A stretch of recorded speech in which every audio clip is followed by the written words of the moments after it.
سر آپ نے اس plate form کو استعمال کرتے ہوئے، اس ٹیم کو استعمال کرتے ہوئے، اپنے ڈیزگنیشن کو استعمال کرتے ہوئے president as a gold Smith ایسوسی ایشن کے، آپ نے حکومتی سطح پہ جس طرح آپ کو ایشوز آ رہے ہوتے ہیں آئے روز گولڈ کے حوالے سے، اس پہ کوئی عمل کر رہے ہیں یا اس پہ کوئی ٹاسک آپ کا ہے، کوئی ٹارگٹ ہے، کوئی اچیومنٹ جو آپ نے ان فیوچر آپ نے پلان کیا ہو؟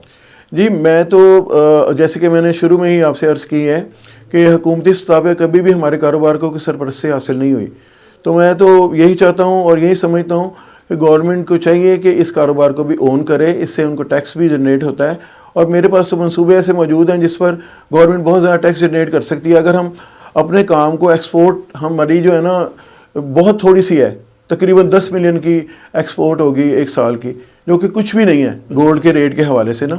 تو ہم تو اس کو بلینز میں لے کے جا سکتے ہیں الحمدللہ، لیکن گورنمنٹ ہمیں اسپیس دے، ہمیں موقع دے کہ ہم گولڈ کی ایکسپورٹ کر سکیں، اور ہماری یہ انڈسٹری جو ہے یہ پورے دنیا میں وہ انڈسٹری اتنی اچھی شکل میں جو ہمارے پاس موجود ہے وہ کہیں نہیں ہے۔ جو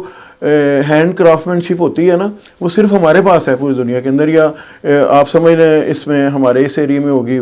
جیسے جنوبی ایشیا کا جو ایریا ہے جس میں انڈیا اور بنگلہ دیش بھی شامل ہیں، تو ہم لوگوں کے پاس ہی ہے صرف یہ کرافٹ شپ جو ہے نا، باقی تو مشینوں پہ کام ہوتے ہیں سب جگہ۔ تو ہمارا جو کام ہے وہ انٹرنیشنل سطح پہ اس کو بڑی پذیرائی حاصل ہے، اس کو مانا جاتا ہے، اس کو ہاتھوں ہاتھ لیا جاتا ہے، لیکن اس کے لیے ہمیں جو گورنمنٹ کی سرپرستی ہے اس کی خاص ضرورت ہے۔